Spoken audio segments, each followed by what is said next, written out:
Ça fait 10 ans que je travaille dans le milieu hospitalier. J'ai toujours adoré mon métier. Tout s'est toujours très très bien passé. À l'hôpital des Olivettes, ça a toujours bien passé, que ce soit avec les collègues, que ce soit avec les patients. Moi je travaille principalement en pédiatrie et avec les enfants, ça s'est toujours bien passé. C'est-à-dire c'est un métier de contact, mais comment dire, il y a beaucoup de pression, beaucoup de stress dans ce métier-là. Et si vous ne résistez pas au stress de ce métier-là, enfin, on ne tient pas, ça c'est clair. Mais moi, je ne sais pas pourquoi, ça a toujours été une passion, quoi, le milieu hospitalier. Toujours beaucoup de respect avec les gens, avec les collègues, mais il y a des fois, il y a des exceptions qui viennent se glisser dans votre carrière, des choix qui doivent se faire et que vous ne savez pas maîtriser parfois. Et là, je parle de certains collègues qui viennent emmerder le truc. C'est-à-dire qu'à un moment donné, comment dire ça? Bon, allons droit au but. Il y a un collègue, monsieur Philippe, hein, l'infirmier qui vient avec ses idées révolutionnaires ici dans l'hôpital. Hein. Philippe, c'est l'infirmier qui est allé en Afrique pour faire de l'humanitaire. Il est allé au Québec pour développer le côté humain des soins. Hein. Il revient avec ses idées. Il faut écouter le patient. Il faut arrêter d'être traditionnel dans les idées. C'est-à-dire que les Olivettes, c'est trop traditionnel. Il faut aller écouter les peurs du patient, de l'enfant. Attends, et moi, ça fait 10 ans que je fais mon métier. Il y a un certain nombre d'études qui ont été faites. Vous voyez ce que je veux dire? C'est-à-dire qu'à un moment donné, je n'ai pas besoin des critiques des autres, moi. Alors, ce qui me met en rage par rapport à cet homme, c'est le côté manipulateur. C'est-à-dire que Philippe, avec ses grandes phrases, hein, ses grandes façons de faire, monsieur a manipulé tout le service. D'accord? Et il a manipulé aussi la chef. Du coup, monsieur Philippe, infirmier A2, a pris la place de qui? A pris la place d'une amie à moi qui était une infirmière A1. Vous comprenez ce que je veux dire? C'est-à-dire que, vas-y, je fais du charme, vas-y, je te manipule, et vas-y que je prends la place de quelqu'un d'autre. Vous voyez ce que je veux dire? Ça a été horrible. Alors, il y a 2 services. Moi, je suis dans le service pédiatrie générale. Lui était dans le service soins intensifs. Donc, bonjour, au revoir au début, ça allait. À un moment donné, il y a des fois où il faut remplacer les gens. Il faut aller aux soins intensifs, par exemple. Bon, voilà. Donc, je me suis retrouvé aux soins intensifs. Donc, on a dû travailler ensemble. Et là, c'est la guerre qui a commencé. Là, c'était les Capulet contre les Montaigu, quoi. Vous voyez ce que je veux dire? C'est-à-dire qu'à un moment donné, les crasses ont commencé. Des crasses. J'ai dû prendre 15 jours de congé, tellement j'en pouvais plus. Alors, c'est des trucs, mais c'est des anecdotes parmi d'autres. Hein. Donc, des critiques par rapport à ma façon de faire, ma façon dite traditionnelle. Apparemment, moi, je ne vais pas dans le côté humain du patient. Va pas m'apprendre mon métier, le gars. Bon. Alors, des crasses, de gamins, quoi. C'est... comment dire? On me cache mon uniforme. Je n'arrive pas à le retrouver. Je le retrouve dans la poubelle. hein. C'est du chewing-gum dans les cadenas de mes casiers. Hein. C'est de la colle dans mes chaussures. C'est un pneu crevé, etc., etc. Hein. L'autre fois, j'arrive dans le couloir, hein, il était en train de parler avec des autres, parce qu'il n'y a pas que lui, hein, il y a aussi sa petite équipe là, hein, qui se mettent contre moi. Mais pourquoi ils se mettent contre moi? Pourquoi? Parce que moi je suis contre. Il le sait que je suis contre ces idées révolutionnaires là. On n'a pas le temps pour développer ça dans l'hôpital. C'est d'abord le soin, évidemment, on n'a pas le temps. Non, lui c'est le côté humain, vous voyez ce que je veux dire? Et à partir du moment où il a su que moi j'étais pas de son côté, que j'ai résisté à son petit charme d'infirmier là, qui arrive avec ses idées, alors là, c'est vraiment là que la guerre a commencé. Vous voyez ce que je veux dire?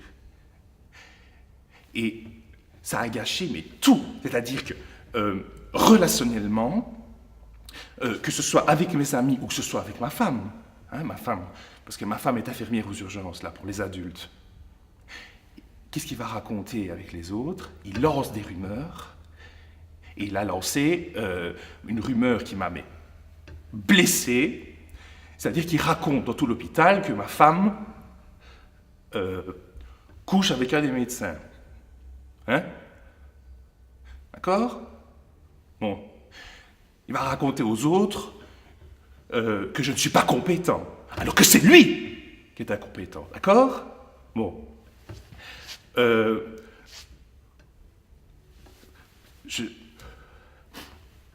Des maux de tête. Je n'ai même plus envie d'aller travailler, moi. Vous voyez ce que je veux dire? C'est des maux de tête, des crampes au ventre. La nuit, évidemment, je ne dors pas parce qu'il n'y a rien à faire, je ressasse tout ça. Il y a personne, évidemment, qui comprend la situation. Hein. Il y a trois collègues avec qui ça passe encore, avec qui ça se passe même très bien. C'est les trois seuls qui viennent encore souper à la maison, qui m'encouragent, qui me disent, écoute, ne te laisse pas faire, bats-toi. Et là, il y a un choix à faire, c'est-à-dire que ou on se bat, ou alors on se laisse manger par l'autre. Et moi, j'ai décidé de me battre. D'accord? Je n'aime pas le donnant-donnant, mais là, à un moment donné, faut pas se moquer de moi. C'est-à-dire qu'à un moment donné, lui et son équipe, par exemple, ils bloquaient l'ascenseur hein, pour ne pas qu'on arrive à temps pour faire les soins, etc. Eh bien, ça va. Moi et mon équipe, eh bien, d'accord, nous aussi, on va bloquer l'ascenseur. Vous voyez ce que je veux dire? J'ai lancé une pétition aussi. Ils avaient un projet pour... c'est les soins intensifs qui avaient un projet là, pour faire Ils organisaient un parcours pour faire, pour que le patient visite l'hôpital, rencontre les infirmiers, etc. Eh bien, ça va. Pétition contre. On n'a pas le temps de faire des trucs comme ça. Vous voyez ce que je veux dire? On n'a pas le temps. Et j'ai évidemment porté plainte, ça c'est clair. Je ne peux plus continuer comme ça, c'est clair. Je ne peux pas. C'est-à-dire que cet homme vient me perturber dans mon travail, alors que tout se passait très très bien avant son arrivée. Le cauchemar des Olivettes. Philippe, l'infirmier A2. C'est tout ce que je peux dire. Et comment dire? De toute façon, c'est clair, je vais continuer à me battre et à lui montrer qu'il ne faut pas se moquer de moi. Voilà, c'est tout.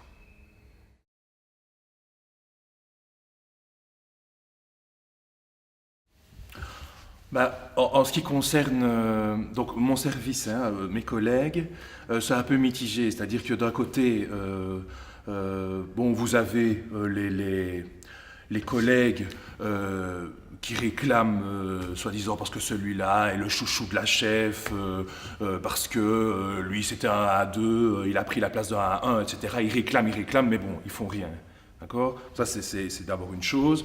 Ils réclament aussi, parce qu'il y a des conflits, etc., mais bon, ça ne bouge pas. Nous, avec 3 autres infirmiers, alors là, nous,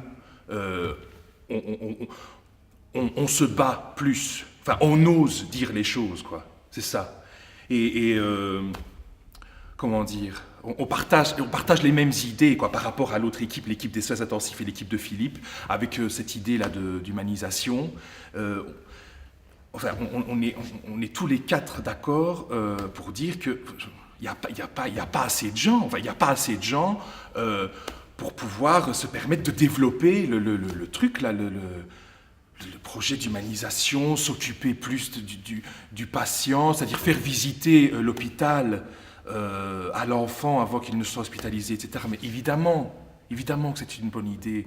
Mais je veux dire, ce temps-là qui est pris pour s'occuper du patient et lui faire visiter l'hôpital, c'est du temps que l'on n'a plus pour s'occuper des 30 patients qui nous attendent. Là. Vous voyez ce que je veux dire? C'est que nous, on est là plus pour...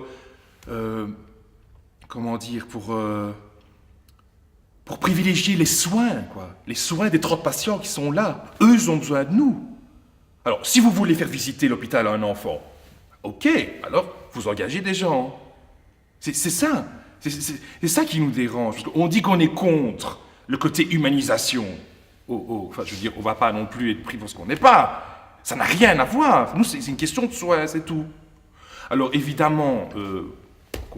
conflit énorme, hein, parce qu'ils nous prennent pour des gens qui sont soi-disant traditionnels, on ne veut pas faire bouger les choses dans l'hôpital, alors du coup, des crasses ascenseurs bloqués, etc.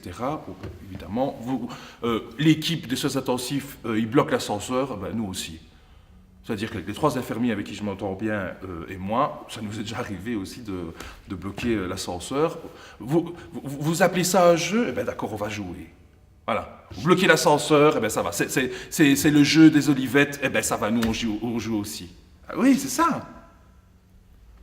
Alors, en ce qui concerne les urgences, je sais aussi qu'il y a des conflits, mais ça, enfin, je peux pas trop vous donner de renseignements parce que, bon, voilà, premièrement, ça ne nous regarde pas, et deuxièmement, oui, je sais que bon, il y a des infirmières comme ça qui s'entendent pas entre elles, mais enfin, ça n'a rien à voir avec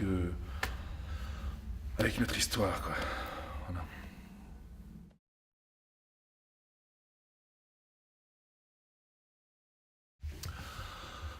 Un jour, vous avez les soins intensifs qui nous ramènent un enfant donc à pédiatrie générale. Hein. On leur demande les informations, évidemment, pour soigner cet enfant qui était quand même assez malade. Les informations ont été données, mais il s'avère après que les informations n'étaient pas du tout complètes. Alors moi je veux bien qu'on mette des chewing-gums dans les cadenas des casiers, je veux bien qu'on mette de la colle dans les chaussures, mais à un moment donné, la santé d'un enfant, c'est quand même important. Donc là je me suis dit, on arrête tout, quoi. Et c'est là que je suis allé trouver la chef de mon service en pédiatrie, Sarah. Et évidemment, elle a compris le cas et elle est allée trouver la chef des soins intensifs, Solange. Évidemment, ça ne s'est pas super bien passé. Hein, Solange a très très mal pris les reproches que Sarah lui faisait, hein, ça c'est clair. Hein, et en plus, en ce qui concerne Solange, moi j'étais allé travailler aux soins intensifs il y a quelques mois. Et évidemment, ça ne s'était pas très très bien passé. J'avais pris 15 jours de congé parce que j'allais pas bien. Évidemment, des accusations en disant que je prends congé, que je les ai laissés alors qu'ils avaient beaucoup de travail, j'ai fait ça exprès pour leur mettre des bâtons dans les roues, etc., etc. Elle vient me trouver pour me dire que j'étais incompétent. Donc évidemment, moi sur ce, J'étais sans le mot. Franchement, je ne savais même pas quoi dire. Hein. Euh, donc, le temps a passé. Je me suis dit, je vais me renseigner auprès de la chef, la chef des infirmières. Apparemment, ça n'a rien donné non plus. Hein, c'est-à-dire qu'à un moment donné, elle arrive, elle n'a même pas trop écouté ce qu'on avait à dire. De toute façon, ça criait. Enfin, l'autre, Philippe, là, qui arrivait avec des arguments, mais n'importe quoi, des questions de compétences que nous, on n'avait pas, soi-disant. Enfin bon, complètement dépassé, la chef abandonne. Et en ce qui concerne la direction du département nursing, zéro aussi. Enfin, je veux dire, ils n'ont rien fait, ils n'ont pas du tout intervenu en ce qui concerne les conflits, quoi.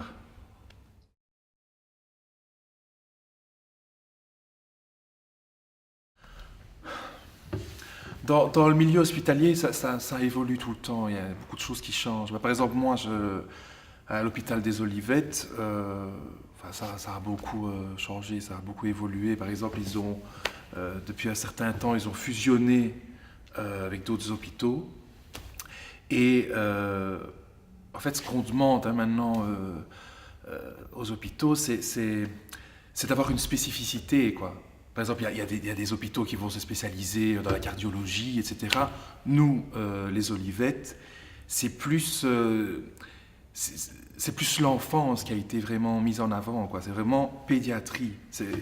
D'ailleurs, on dit l'hôpital des Olivettes, l'hôpital de l'enfance, quoi.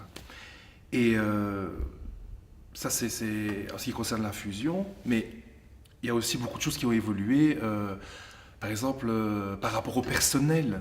Il y a de moins en moins d'infirmiers, quoi. Le personnel diminue de plus en plus. On restructure tout le personnel, ça bouge tout le temps. Et du coup, enfin, il y a même des problèmes qui se posent par rapport au statut. Par exemple, il y a des... normalement, ce qu'il y a, c'est que les A2 doivent être... enfin, ils sont censés être remplacés par les A1, par exemple. Ben, il arrive que... Enfin, c'est pas toujours le cas, quoi. Il y a des traitements de faveur, il y a des chouchous A2 qui prennent la place des A1. Évidemment, ça pose chaque fois problème, quoi. Évidemment, il y a des problèmes au niveau des compétences. Voilà. Mais bon, il faut savoir que ça se fait, quoi. Il y a des A2 qui prennent la place des A1. Voilà. Alors, en ce qui concerne le métier d'infirmier, ben ça change aussi, puisque on nous demande d'être complètement polyvalent.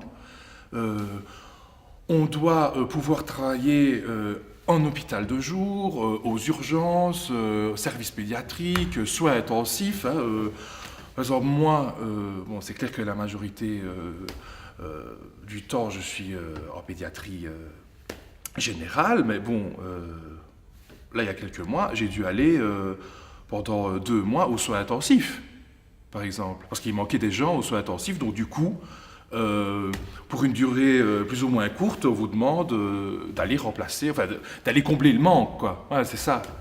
Et bon, il s'avère qu'évidemment, quand on change de service comme ça, on ne choisit pas toujours ses collègues. Hein. Donc, c'est pas toujours évident. Ça, c'est clair. Mais bon, c'est un métier qu'on a choisi. En tout cas, moi, pour ma part, c'est un métier que j'ai choisi. C'est un métier que j'aime. Donc, voilà, j'essaye évidemment de m'adapter, ce qui n'est pas toujours facile.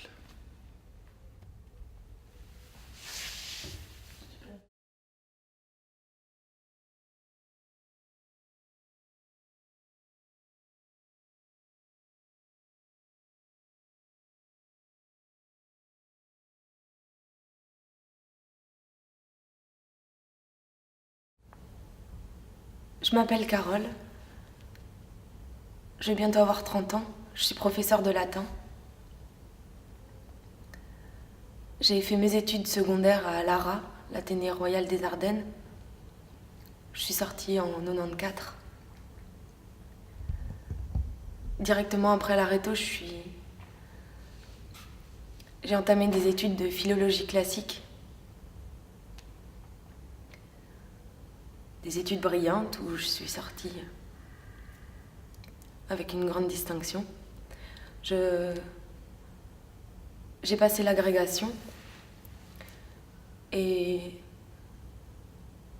après j'ai eu quelques années, 5 ans d'intérim dans différentes Athénées, des mi-temps, passer d'une école à l'autre, beaucoup de trajets. Et j'étais engagée à l'ARA, ça fait 3 ans. Je suis retournée dans l'école où j'avais fait mes secondaires.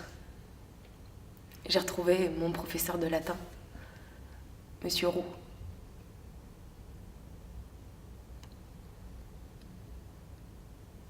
J'étais très contente de retourner à l'ARA, de pouvoir avoir un temps plein en tant que professeur de latin, pouvoir m'occuper d'une classe, complètement m'investir dans ce que je faisais. Puis surtout, j'étais contente de retrouver Monsieur Roux, mon mentor.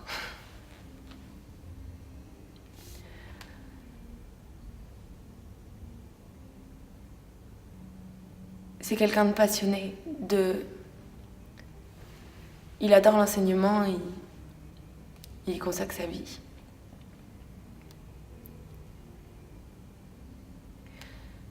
C'est lui qui m'a tout appris. Quand j'étais à l'école,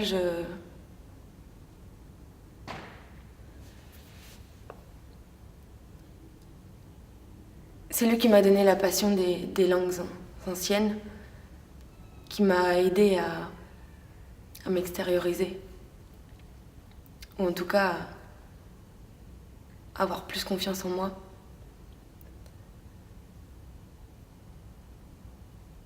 En réto, on a fait un projet multimédia. On était mélangés avec l'option informatique, qui était dirigée par Madame Gérard, professeure d'informatique, qui est une très bonne amie de Monsieur Roux. On a fait un projet pour faire découvrir aux parents la civilisation antique. Et il m'a proposé, parce qu'on s'entendait bien et parce que je réussissais bien et je m'investissais dans son cours, il m'a proposé de diriger un groupe de 6 élèves pour faire un reportage multimédia interactif pour les parents. Ça s'est très très bien passé. On a eu beaucoup de succès, beaucoup de personnes à la fin qui venaient nous voir. Je me souviens des professeurs qui étaient venus me voir en disant « Eh bien, Carole, ça change. »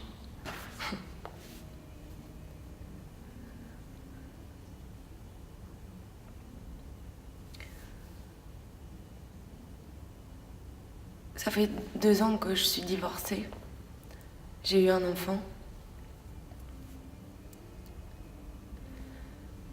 Et à l'école, c'est pas la joie. Je suis un peu stressée, j'ai du mal à dormir. Et je me sens un petit peu toute seule.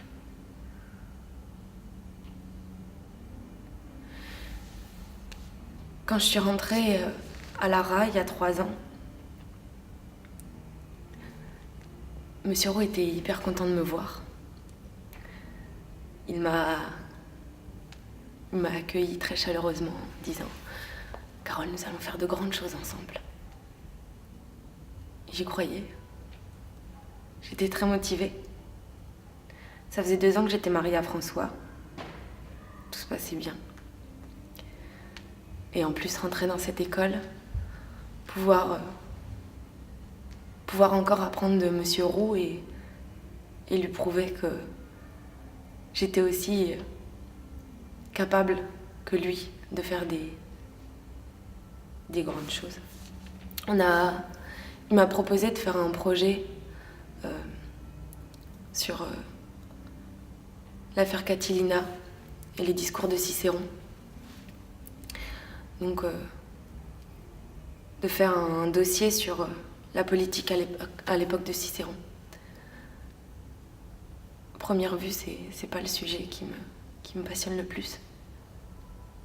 Je suis plutôt passionnée par les philosophes, les stoïciens particulièrement. Mais en même temps, je me suis dit, puisqu'en réto, il avait réussi à me passionner sur beaucoup de choses, je me suis dit pourquoi pas, on peut. Et donc je lui ai dit oui et j'ai commencé à travailler. Il m'a proposé de faire quelques réunions pendant nos heures de fourche à la salle des professeurs. Je me suis beaucoup investie, je travaillais beaucoup quand j'entrais des cours.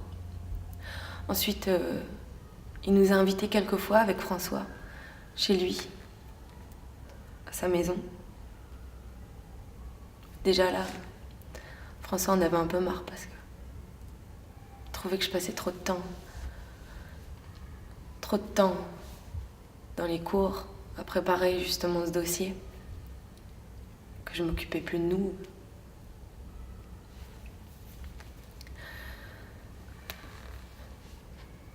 C'était prévu que je rende le dossier quelques jours plus tard. Seulement j'ai commencé à être stressée et puisqu'en plus ça n'allait pas très bien chez moi, j'ai demandé à Monsieur Roux de déplacer juste de quelques jours, juste pour me retourner, Je savais que c'était pas parfait. Et je voulais que ce le soit pour lui. J'ai été le voir en salle des profs, il était avec Madame Gérard, la professeure d'informatique. Je lui ai demandé un délai. Il m'a souri. Il a dit qu'il était surpris. J'ai bien vu sur sa tête qu'il était déçu. Je lui ai dit que je pouvais le retravailler. Donc j'ai retravaillé le dossier. Et la dernière fois, quand j'ai été lui rendre le dossier, il était dans la salle des professeurs avec Madame Gérard. Ils étaient à deux. J'ai bien vu quand je suis rentrée que je lui disais quelque chose au creux de l'oreille. Elle a rigolé. Elle a essayé de le cacher, mais... Il a dit « Ah bien, voilà notre petite. » Il a vu que j'ai été un peu choquée et il a dit « Mais enfin, faut pas le prendre comme ça. C'est vrai que t'étais très bien quand t'étais étudiante, mais maintenant devenir professeur, c'est autre chose. »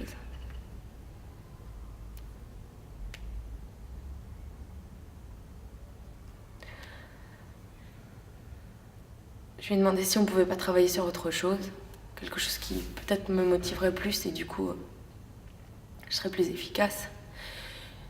Il a dit, mais allez-y, proposez. J'ai proposé la poésie à l'époque de Cicéron. Quand j'ai ramené le dossier, il m'a dit, ah bien, voilà notre inconditionnel.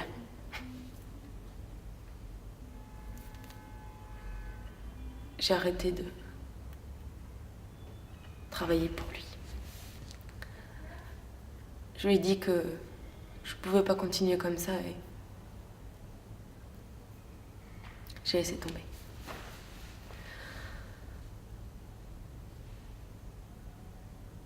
À ce moment-là, les commentaires, quand j'arrivais dans la salle des professeurs, sont intensifiés. C'était la petite. La petite est encore là. Ah ben voilà la petite. Mais cette petite. Disait la petite partout, à tout le monde. Devant moi, il s'en foutait. Il disait...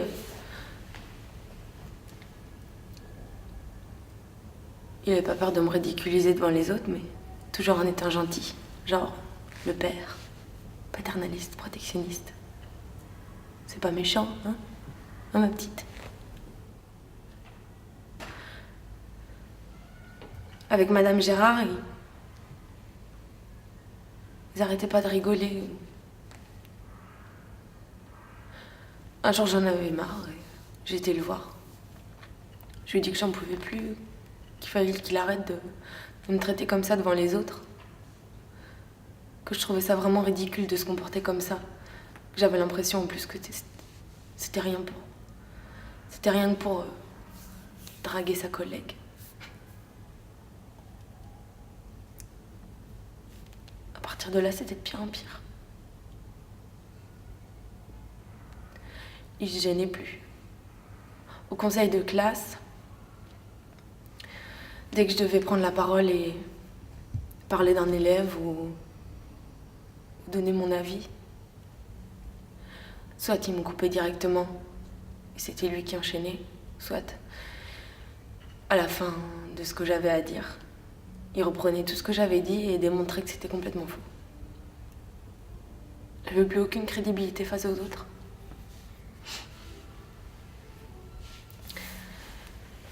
Et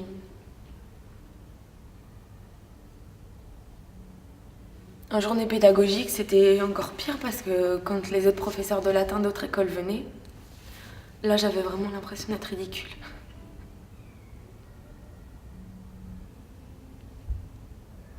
Tout le monde aime Monsieur Roux. Moi aussi en plus. Il est tellement passionné, il ferait aimer le latin à n'importe qui.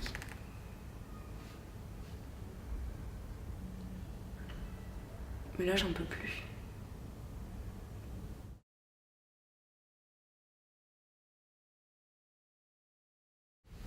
En fait, tout le monde aime Monsieur Roux.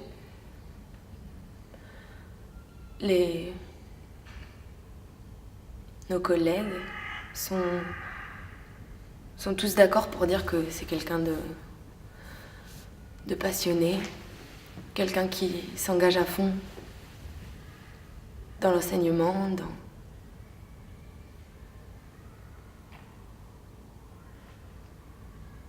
avec un charisme énorme et une volonté de faire.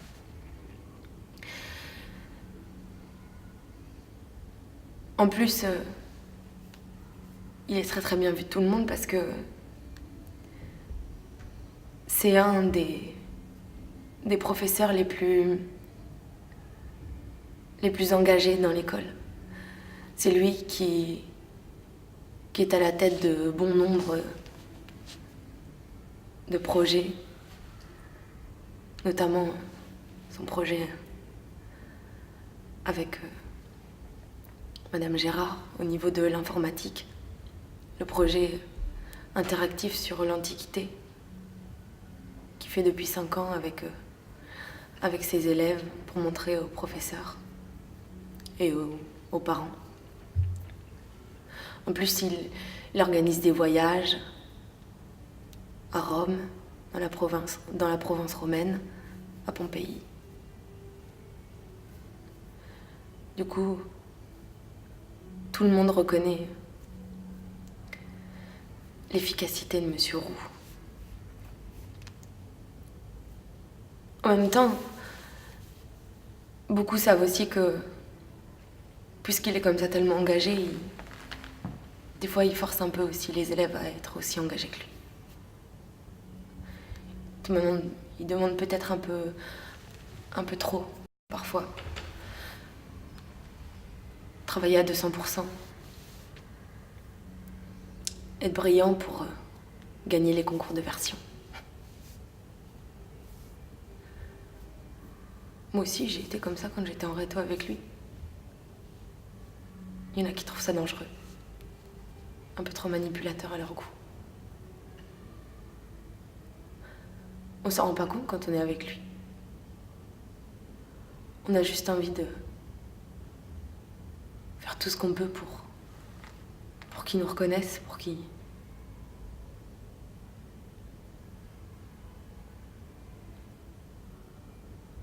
Puis de toute façon, ils n'ont pas envie de se mêler de nos histoires. C'est chacun pour soi. Si on n'a pas de problème, ça va, on continue. Il n'y a pas besoin d'aller voir chez le voisin. Chacun dans sa classe et c'est très bien comme ça.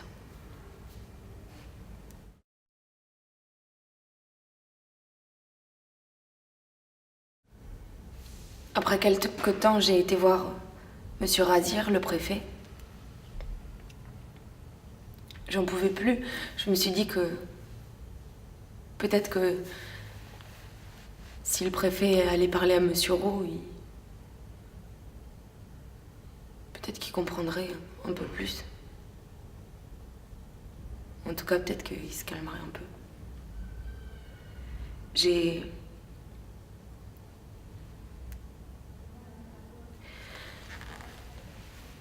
lui ai donc expliqué toutes les choses que je pouvais ressentir. Je lui ai expliqué les rires moqueurs avec Madame Gérard quand je rentre dans la salle des professeurs. Les commentaires, les petites dont il me gratifie tout le temps.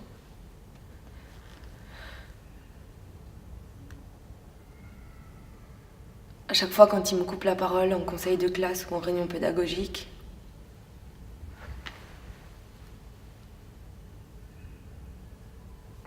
quand il me décrédibilise devant les autres et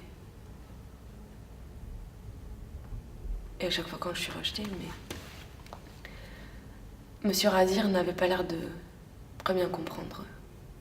Ou en tout cas, il comprenait pas pourquoi ça me mettait dans un état pareil. C'est vrai que ça peut paraître des petites choses.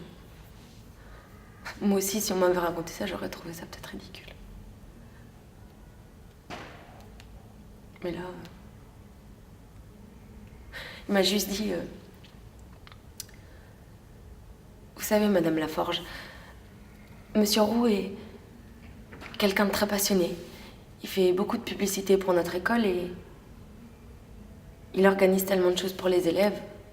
Vous comprenez, quelqu'un d'aussi charismatique et de motivé. Bien sûr, des fois, il peut avoir quelques défauts. Mais bon, c'est tellement quelqu'un d'entier. Il m'a dit que je devais réfléchir à la question. Et je suis sortie de chez lui, comme j'en suis rentrée.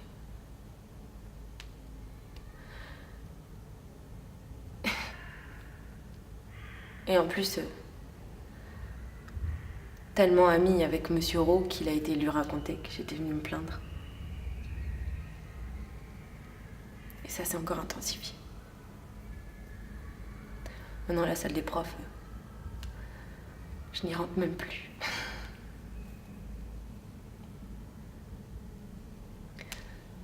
C'est mieux comme ça.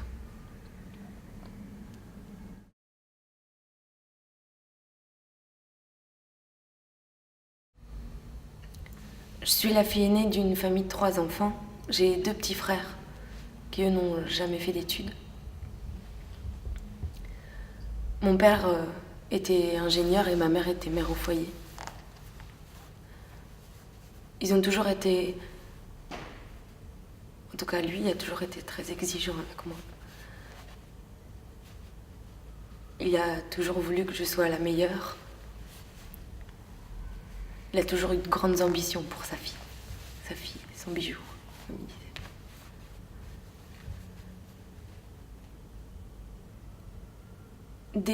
Dès la primaire, il me faisait réviser tard le soir. Il disait que dans la vie, on n'avait que ce qu'on méritait. Donc il fallait travailler, toujours travailler. Il me faisait travailler tard, jusqu'à ce que je sache mes leçons par cœur, mot à mot. Il fallait tout savoir comme il était écrit, pas les idées, non. Tout.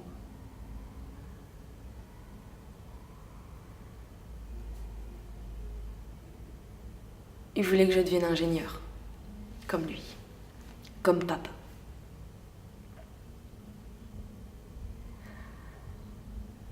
Quand j'ai eu Monsieur Roux comme professeur, et quand il m'a montré que moi aussi je pouvais faire des choses par moi-même, et que je pouvais avoir confiance en moi,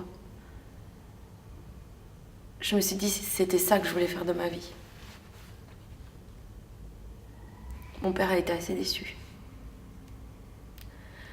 Du coup, dès que j'ai eu terminé mes études,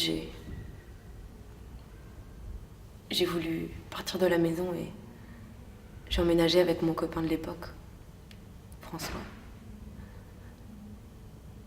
On s'est pris un petit appart et 2 ans après, on s'est mariés. Au bout de 2 ans de mariage, on a eu notre petite fille, Clara.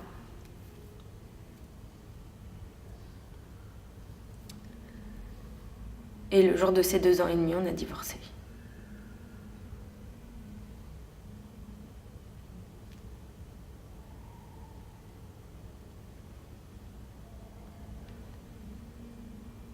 J'ai pas rêvé de la vie que je mène maintenant. Je me suis toujours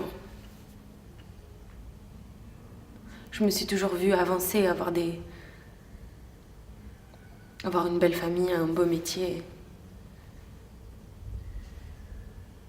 Et là,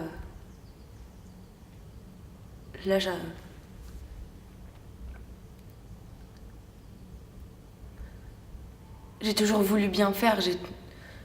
J'ai toujours essayé de rendre les gens que j'aimais fiers de moi et atteindre ce qu'ils voulaient. Arriver à un niveau... J'ai jamais su leur dire non ou...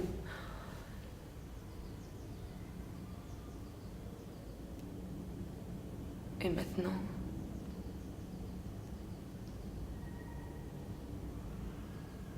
Maintenant, ça sert plus.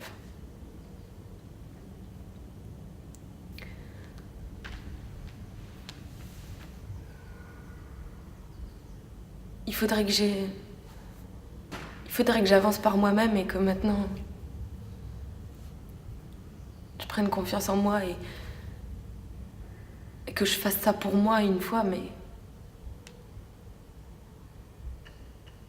là j'ai l'impression que ça m'a dépassé, tout m'a dépassé et que tout avance sans que je puisse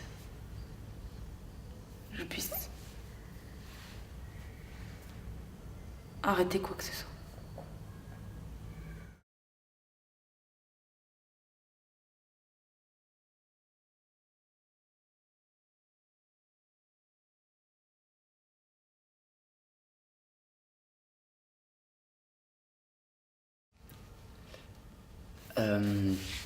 Alors voilà, moi c'est Jérémy. En fait, je travaille comme chef de rayon dans un hypermarché au rayon frais. Et c'est vraiment une grande surface, enfin, c'est un hypermarché, quoi. Donc ça veut dire qu'il faut que ça rapporte de l'argent, il faut que ça roule, c'est énormément de clients tous les jours. Et donc on a un fonctionnement où on a des objectifs chaque mois. Maintenant c'est passé des objectifs qu'on a chaque semaine, des objectifs de vente à remplir. Et depuis quelques temps on a des objectifs qui sont de plus en plus difficilement réalisables. C'est une pression dingue,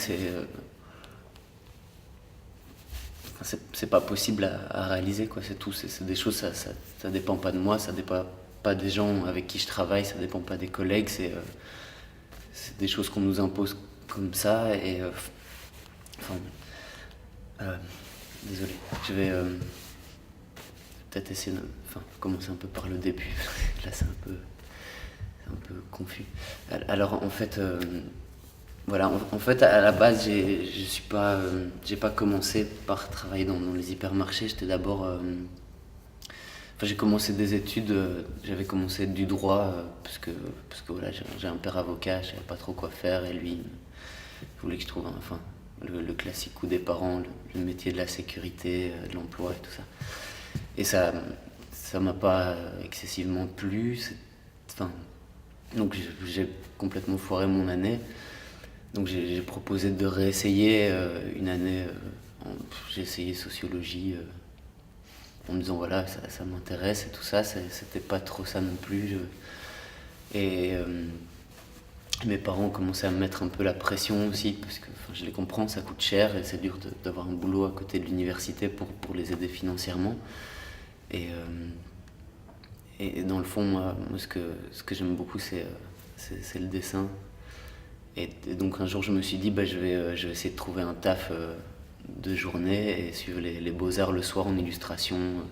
Éventuellement essayer de trouver des débouchés dans la BD sans trop savoir, en me disant, voilà, je trouve un boulot d'appoint et ça me permet, moi, de vivre et de quitter aussi la maison parce que ça devenait vraiment tendu à cause de ces histoires d'études. Et j'ai eu la chance de décrocher un 3/4 temps comme réassortisseur de rayons chez Distriprix, donc dans l'hypermarché où je travaille encore actuellement.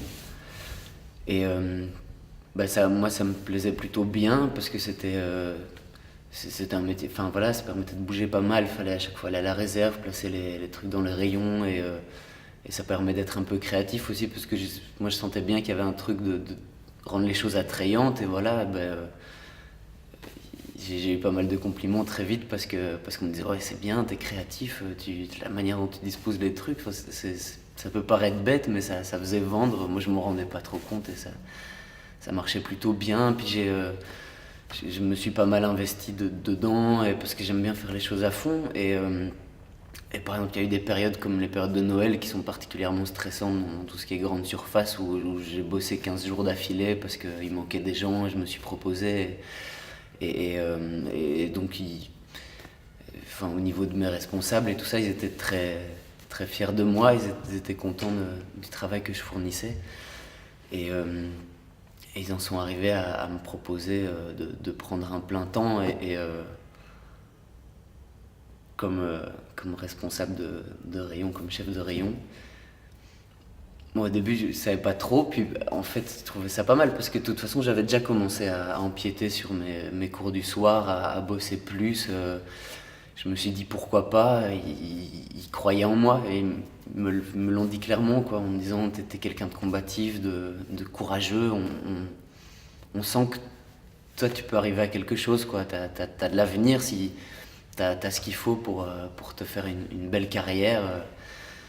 Et nous, on a besoin de gens comme toi et en plus c'est quelque chose qu'on te propose, c'est une chance parce que c'est pas souvent que des gens de ton âge ont l'occasion d'avoir un poste à responsabilité comme ça et je me suis dit pourquoi pas, quoi. De toute façon pour où j'en étais, le dessin je pourrais toujours continuer à côté, c'était pas un problème, quoi. Et donc voilà, ça se passait vraiment bien. Moi j'avais du plaisir à ça, d'avoir les objectifs chaque mois, c'est comme un petit défi comme ça qu'on se met à soi-même. Il y a quelque chose d'excitant là-dedans, ça me plaisait vraiment. Et puis avec les collègues, ça se passait bien. Il y avait pas mal de jeunes comme moi aussi. Il y a des gens plus âgés, mais vraiment très cool. Et puis il y a un autre hypermarché qui a ouvert dans le même zoning. Et ce qui fait qu'au niveau de la direction, ils ont été obligés de durcir un peu les exigences qui nous mettaient à nous, qu'on devait nous se mettre, à nous responsabiliser un peu plus, à dire il faut que ça rapporte plus, sinon c'est la faillite. On s'est dit ok, on y va. Alors les objectifs du mois sont devenus des objectifs hebdomadaires. Pourquoi pas, mais c'est-à-dire que les objectifs, c'est devenu un peu... c'est devenu un peu taré, quoi. Ces gens-là, c'est des trucs on sait rien y faire, quoi. C'est juste que là, en plein été, on a une semaine de pluie et de froid total. Je veux dire, c'est évident que les clients, ils ont pas envie d'acheter des salades et de s'acheter des petits t-shirts d'été, quoi. T'as plutôt envie de, je sais pas moi, de manger une tartiflette ou des trucs comme ça. Enfin, on n'y peut rien, c'est le temps, c'est comme ça, ce qui fait que nous, on avait des objectifs très clairs sur la vente des légumes, comme les salades. Et, euh, et ça a duré, on n'a pas pu remplir ces objectifs-là. Et à partir de là, on se fait bien engueuler par nos responsables. Ouais, voilà, mais ça, on n'y peut rien. Et pourtant, on avait fait de notre mieux. Et puis après, il y a eu aussi toute une période où moi, mon rayon s'est retrouvé en bas du classement, parce qu'il y a un classement aussi chaque fin de semaine, et puis au bout du mois, et puis un bilan tous les 6 mois avec des remises de récompenses, de podium, où on nous récompense du travail qu'on fournit. Et là, pendant 3 semaines, je m'étais retrouvé, moi, avec mon rayon donc en bas du classement. Et là-dessus, il y a Isabelle qui est la responsable non-food, mais qui est aussi chargée de gérer un peu tout le personnel qui est venu me voir et qui, en pleine journée, en plus c'était quasiment 1 heure de pointe, et je me suis fait vraiment... je me suis fait descendre, quoi. Simplement en me disant que j'avais peut-être pas la motivation suffisante pour me pousser, que parfois il fallait aller au-delà de ses limites, que peut-être j'avais pas le charisme pour faire ça, que si je le sentais pas, il fallait que je sois honnête et que je propose éventuellement quelqu'un un des réassortisseurs qui pourrait prendre ma place. Enfin, et tout ça, je me le suis pris en pleine face devant les clients, quoi. Enfin, c'était humiliant, mais en même temps, je comprends, mais il y avait tous les gens qui me regardaient. Bref, c'était pas une super expérience. Puis voilà, aussi au niveau des gens qui travaillent sous ma responsabilité, il y en a qui sont plus lents que d'autres, et c'est comme ça, c'est humain, mais on remplissait pas les objectifs, notamment. Enfin voilà, il y a un gars qui s'appelle Patrick, il a des enfants à charge et tout ça, voilà, il doit s'en occuper, c'est fatigant, je comprends, il travaille un peu plus lentement et tout ça. Puis un jour, il y a François, donc mon responsable à moi, qui vient me voir en me disant, écoute, Patrick, ça, c'est plus possible, donc tu t'arranges pour le faire virer. Ce que je te propose, c'est t'inventes une histoire de vol. Et voilà, débrouille-toi avec ça, quoi. Mais moi, je veux plus le voir, et d'ici 3 mois, il faut qu'il soit parti.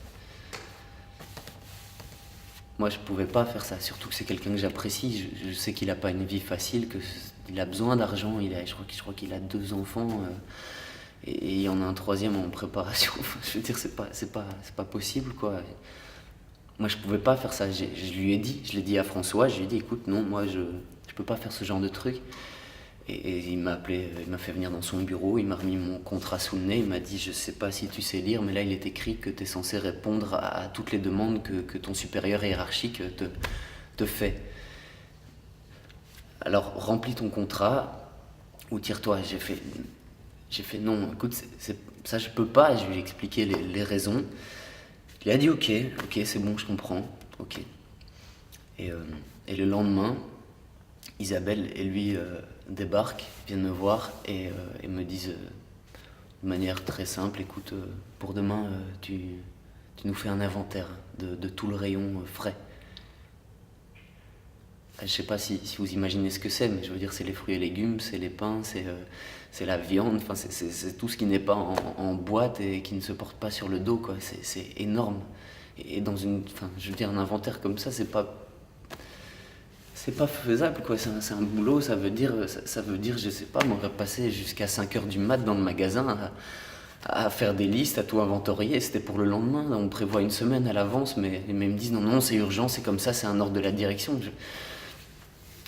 Moi, je suis allé dard dans la réserve, et là, je me suis écroulé, quoi.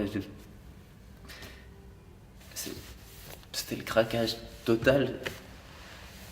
Et c'est de plus en plus comme ça. Je rentre chez moi tous les jours super tard. Je fais des heures supplémentaires. un jour sur deux au minimum, et je les pointe pas parce que si je les pointe, ça change les données dans le calcul de rentabilité du rayon. Donc voilà, moi j'ai envie d'atteindre ces objectifs, c'est le but. Donc ce qui fait que je rentre tard, je suis crevé, je prends plus le temps de souper, quoi que ce soit. Je m'endors direct, je veux dire, j'ai encore 2 ou 3 amis qui ont encore la gentillesse de me téléphoner de temps en temps, mais je veux dire, à part ça, tous les autres, c'est fini, j'ai plus le temps, je passe plus un coup de fil, j'envoie plus un mail, je sors plus boire un verre, je travaille du lundi au samedi, le dimanche,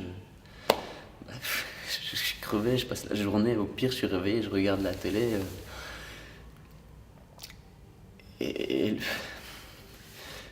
enfin, je suis sur les nerfs, ça fait 2 mois maintenant que je suis vraiment à cran, et en plus au niveau des relations avec mes réassortisseurs, c'est de plus en plus difficile. Enfin, moi j'y peux rien, les objectifs sont ce qu'ils sont. Moi je leur demande de remplir aussi leur contrat. Et merde quoi, enfin, je veux dire, s'ils sont lents et qu'ils travaillent pas suffisamment, il faut qu'ils se boostent. Moi je le fais, alors eux aussi doivent le faire. Il y a des objectifs à remplir, c'est comme ça que ça fonctionne. Enfin, c'est hyper dur, je m'engueule avec eux quasiment tout le temps maintenant, et j'ai l'impression qu'ils sont contre moi, comme si c'était ma faute, s'il y avait des objectifs à remplir en plus et qui sont difficiles. C'est comme ça que ça fonctionne, c'est les lois de la concurrence et les lois du marché. Là en ce moment, moi c'est plus possible quoi, et en même temps je vis plus chez moi, maintenant je m'assume, je peux plus faire marche arrière, je peux pas lâcher un boulot et sortir de là sans... J'ai rien, j'ai aucune qualification quoi, c'est pas en faisant des dessins que je vais gagner ma vie quoi.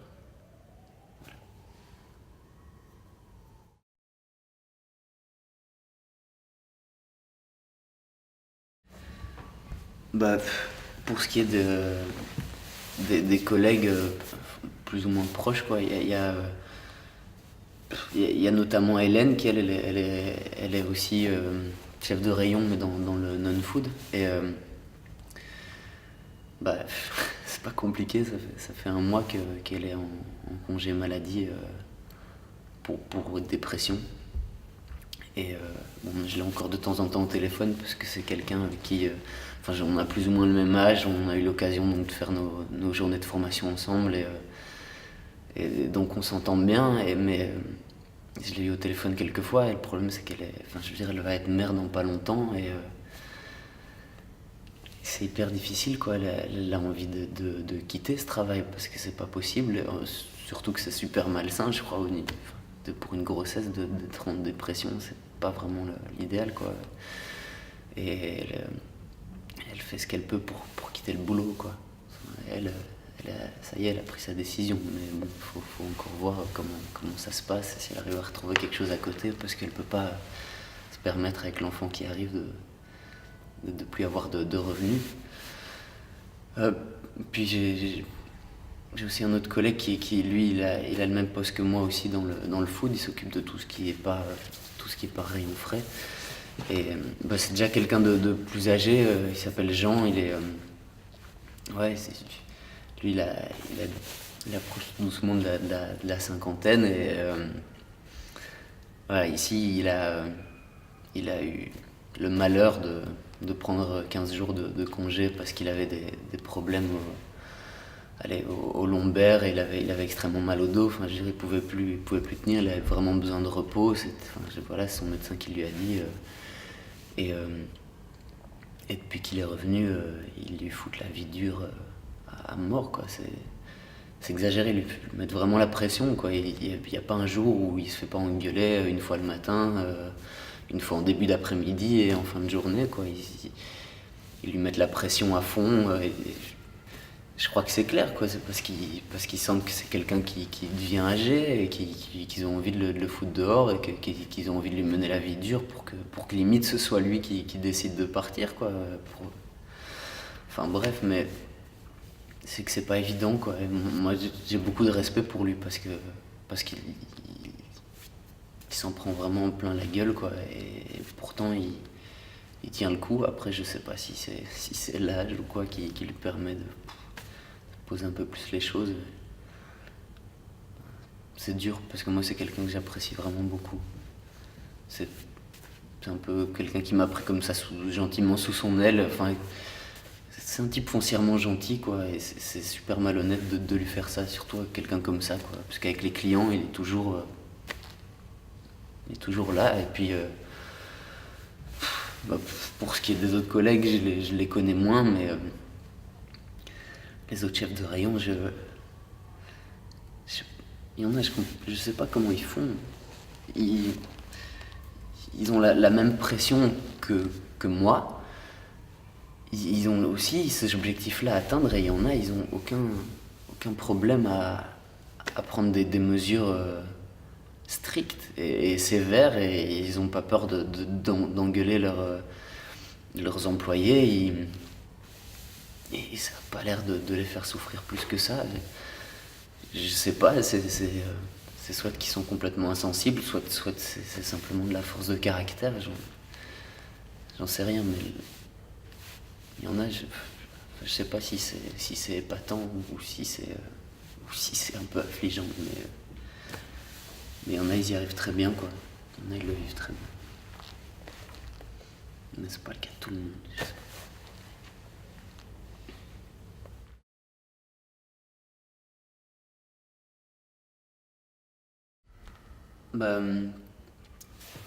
Pour ce qui est de la hiérarchie, c'est pas très compliqué, en fait. Il y a moi et il y a Jean en chef de rayon, puis après c'est les responsables food et non-food, et donc il y a d'une part François qui est mon chef direct et de l'autre part Isabelle. C'est pas compliqué, enfin, ouais, le mot est peut-être un peu fort, mais c'est deux tyrans, quoi. Pour ce qui est d'Isabelle, en même temps, je crois que c'est compliqué. Comme je le disais, je suis assez ami avec Hélène qui travaille directement sous ses ordres et Isabelle s'est une fois confiée à elle un jour où elle avait pas l'air d'aller bien du tout, et où elle lui a dit qu'en fait, ce que je savais pas, c'est que c'est déjà le 4e hypermarché dans lequel elle travaille, donc à chaque fois elle est mutée de l'un à l'autre avec pour mission de booster les troupes, de motiver les employés, de redynamiser le magasin. Et donc c'est déjà la 4e fois qu'elle est mutée, et qu'elle lui disait qu'elle commençait un peu à saturer de devoir à chaque fois remonter les bretelles de tout le monde, et qu'elle avait des insomnies, des crises d'angoisse. Je crois qu'elle vit seule, quoi. Elle a pas d'enfant, elle vit juste avec sa mère, et Hélène lui a peut-être suggéré que peut-être c'était à cause du travail, qu'elle a juste peut-être besoin de vacances. Elle s'est fait engueuler, Isabelle l'a insultée en lui disant ça n'a rien à voir avec le travail, c'est uniquement parce que ma mère est malade. De toute façon, tu comprends rien, j'aurais pas dû venir te parler. Et puis après, les jours qui ont suivi, évidemment, elle lui a foutu une pression monstrueuse. Elle s'est nouveau retrouvée avec des objectifs de dingue. Et depuis, je crois qu'elle lui parle, enfin, elle lui parle plus, quoi. Elle ne fait que l'engueuler ou la remonter. Et pour ce qui est de mon chef direct à moi,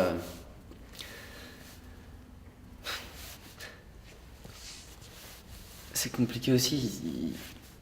Il gueule tout le temps, et en même temps, je sais que c'est pour le bien des choses, quoi. C'est un gars, c'est comme moi, il a commencé au plus bas de la hiérarchie. Il était d'abord assortisseur de rayon, il est devenu chef de rayon, il est devenu responsable. Enfin, le mec, il a commencé vraiment avec 3 fois rien aussi. Il avait commencé avec ça comme un job étudiant, puis on leur proposait de travailler en suivant. Il nous le dit souvent, quand on veut arriver à quelque chose, on peut, quoi. C'est juste une question de se donner les moyens, et je crois que ça c'est clair, quoi. Ça c'est évident, et là il a raison. Faut prendre sur soi, et je crois qu'en ça, François, c'est un bon exemple. ça c'est clair quoi. Mais après c'est pas un mec qui communique simplement quoi. C'est quelqu'un qui va. Bon, voilà, c'est une manière de travailler, je pense. Et à côté de ça, ici, je sais pas, ça fait 2 semaines qu'il est qui gueule un peu moins que d'habitude et via Jean, j'ai appris qu'en fait c'est parce qu'il est en instance de divorce et que que théoriquement il va perdre la garde de ses enfants et parce que ça se passait plus bien chez lui, je crois, mais en même temps c'est pas évident. Je veux dire, c'est quelqu'un qui se donne beaucoup. Je crois qu'il y a déjà quelques fois où il a carrément dormi au magasin quoi, pour terminer des inventaires. Et enfin, je veux dire, tous les jours il fait des heures sup, il arrête pas quoi. Je comprends que c'est pas facile pour la vie de famille, mais du coup, on craint tous un peu le retour de Flamme parce que pour le moment, je crois qu'il accuse un peu le coup, mais après. Puis il reste la direction. J'ai jamais de contact avec eux directement, sauf quand par exemple, la fois où il y a eu cette histoire des ventes qui ont carrément baissé en été, où on a été appelés, moi et l'autre chef de rayon, et là ils nous ont bien remis les choses en place, quoi. Et c'est le seul moment où on les voit. Ils sont durs, ils sont exigeants, et en même temps, enfin, ce qu'ils nous disent, c'est l'entreprise, c'est vous, quoi. C'est vous, c'est moi, c'est soyez conscients que juste à côté de nous, il y a une autre entreprise qui elle aussi, elle veut gagner le marché, et pour ça, il faut être compétitif, et ça, c'est nous à prendre sur nous d'avoir du courage, de la volonté, et ils nous l'ont dit, si le bateau coule, on coule tous avec. On coule tous avec, et je veux dire, nous, pour moi, je vis seul, mais il y a des gens comme Patrick, il a des enfants, donc si on se fait bouffer par le magasin d'en face, c'est... Enfin, je dis, ça fout la merde dans les familles, c'est... Enfin, c'est un truc, on y est tous, quoi. Il n'y a pas de...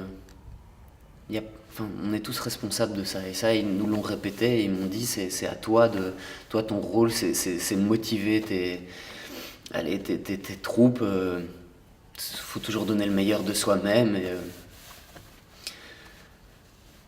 et voilà, enfin, c'est ce que je voulais que je vous dise, quoi. Il y a que ça à faire, ils ont raison, il faut donner le meilleur.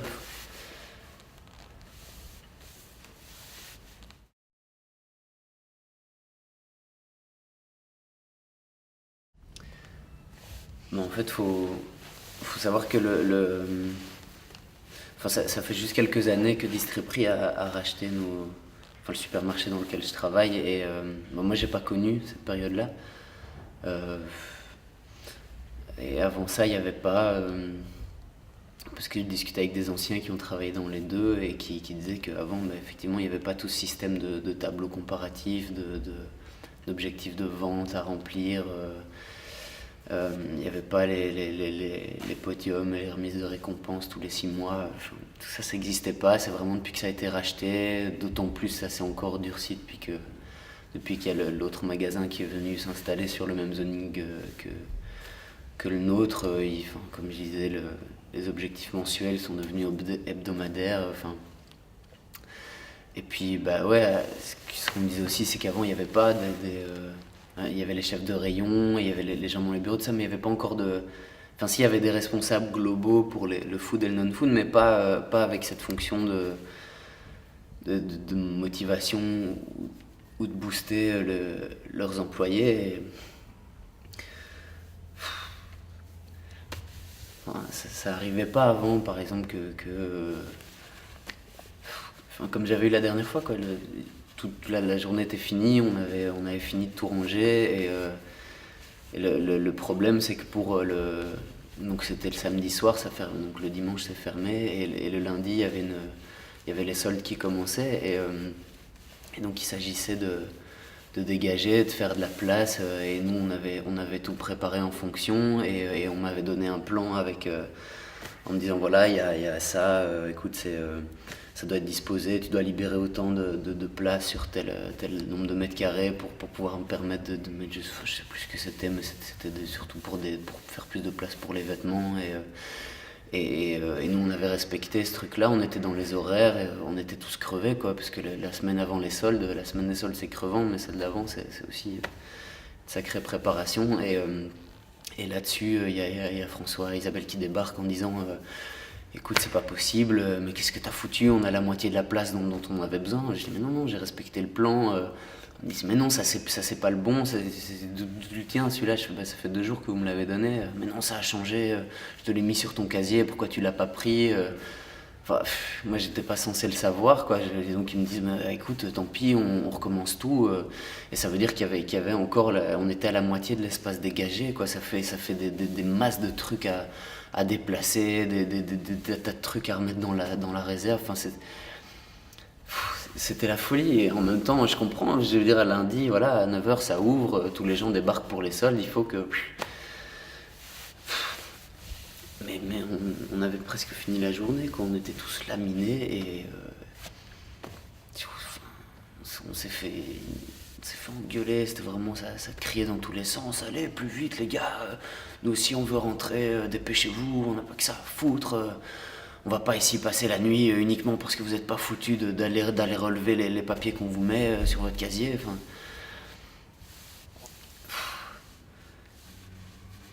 Puis il y a des trucs parfois... c'est un peu limite, quoi. Je dirais, je comprends qu'on leur dise de vendre... on avait, je sais plus, 20 palettes d'oranges, quoi, mais c'était quasiment la fin de la saison. On était déjà... on était mi-avril, enfin, je veux dire, ça commence déjà à quasiment plus se vendre, elle commence à plus être terriblement bonne. Et donc, évidemment, moi j'en mets une partie, mais je sais que ça va pas partir, donc je mets des légumes de saison. Et c'est obligé, je suis obligé de les laisser dans la réserve. Et puis... après, c'est parti derrière un truc, parce que je ne sais pas qui a déplacé des palettes devant. Évidemment, ça a moisi. Et puis François s'est fait engueuler parce qu'on n'avait pas vendu la totalité des oranges. Puis c'est retombé sur moi. Il m'a dit je m'en fous, moi, ces oranges-là pourries, c'est toi qui vas les payer. Enfin, là, c'était il y a 2 semaines. Et je sais pas, mais je sais pas si ça tient toujours. Mais en tout cas, c'est revenu. Enfin, non, des gens comme ça, avant, il n'y en avait pas, quoi. Ça fonctionnait pas comme ça, l'entreprise. Enfin, c'est ce qu'on m'a dit, moi, maintenant, j'ai connu que ça.